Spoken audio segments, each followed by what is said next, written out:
Hi everybody, today I want to talk about the dangers of extremes, extreme dieting or extreme exercising. We're in the new year here now at 2019 and many people are feeling the effects of the Christmas splurge. Now it's normal for us to indulge in these festive treats and we just unwind and we relax and we just eat whatever we fancy. Now that's all well and good, and I'm not a person who practices dietary deprivation over Christmas holidays. I enjoy, some seasonal goodies like my mother's, Christmas pudding or sherry trifle. I just don't go berserk over the holidays. I also don't try to restrict myself or feel guilty about eating those foods because I know once I come back from my holidays I'm just back to my normal healthy eating routine. I don't need to go on an extreme detox diet or restrict myself. Why? Because when I'm training all year long, that dietary indulgence over the Christmas season is actually good for my recovery. It's good for me mentally, emotionally, physically and socially. So the temptation, as I said, to go berserk in the other extreme direction in the new year is there for many people. They feel like they've piled on a lot of weight and they're wanting to dive into serious calorie restriction or some extreme dietary regime like eliminating all carbs or eliminating all animal products from their diet. Now there are some sections of the population where those extreme diets could be maybe medicinal. For example, going extremely low carbohydrate has shown to be beneficial for some epileptics. But for the vast majority of people, you don't actually need to go to those extremes to get results. If you do a much more balanced approach and you find out what kind of a nutritional plan will work for you, you're going to get sustainable results. It's not sustainable to work in an extreme. Even professional athletes can't do that. They've got to have an off season, they've got to have extra recovery. It's not sustainable. Even most pro athletes, while their training in general would be extreme relative to general populations, their careers are short-lived. Nobody can sustain a pro athlete's career for an entire lifetime. It's just not possible. So bear that in mind when you're starting out with both your nutrition and both your exercise. When it comes to exercise, again, the temptation is to throw yourself into some really, very intense regime, almost as a punishment for your indulgence over the Christmas season.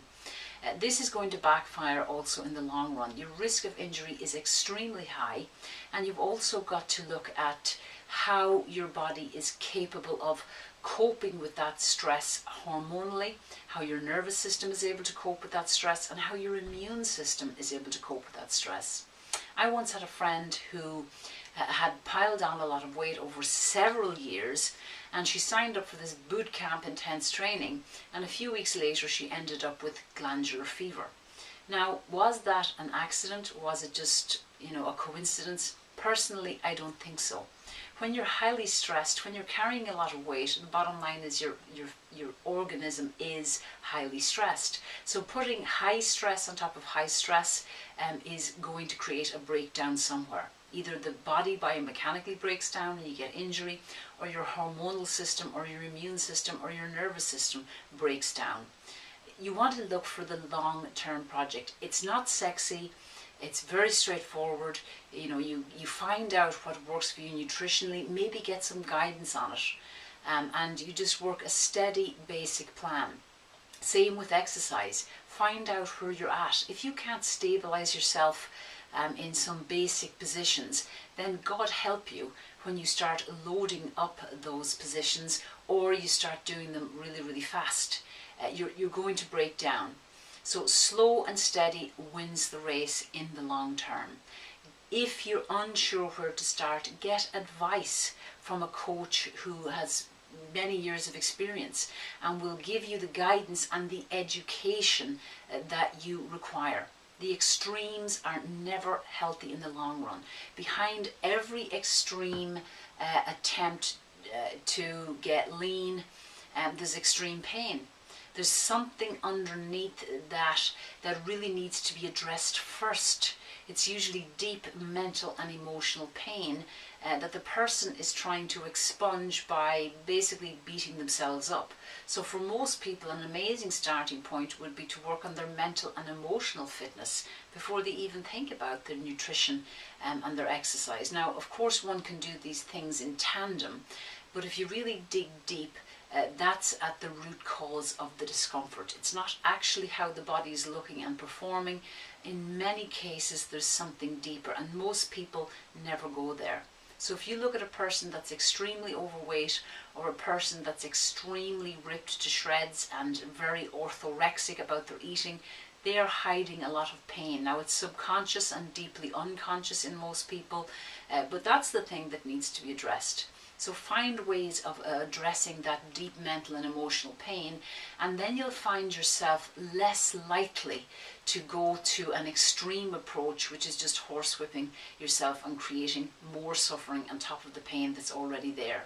And if you want to read more on this deep emotional and mental pain that we all carry as human beings, I would recommend reading some of the books by Eckhart Tolle. If you read The Power of Now or A New Earth, he talks about the pain body. And in reality, this is what people need to be addressing if they really want to get long-term change. Mental, physical, emotional and spiritual. This is an integrative, holistic approach to getting healthy, and if you've got all of those four legs of the stool in operation, you're going to be balanced and you're going to make steady progress throughout the following weeks, months and years. And that is the only type of approach that's going to leave you feeling good and feeling satisfied and making continued progress. So Happy New Year, everybody. Take it slowly, take it steadily, and use a holistic, integrative approach, and don't be afraid to get some mentoring or coaching in the process. It's invaluable, and it will just be like an external check to that inner voice in your head that wants to do, the radical, crazy regimes which don't really serve anybody.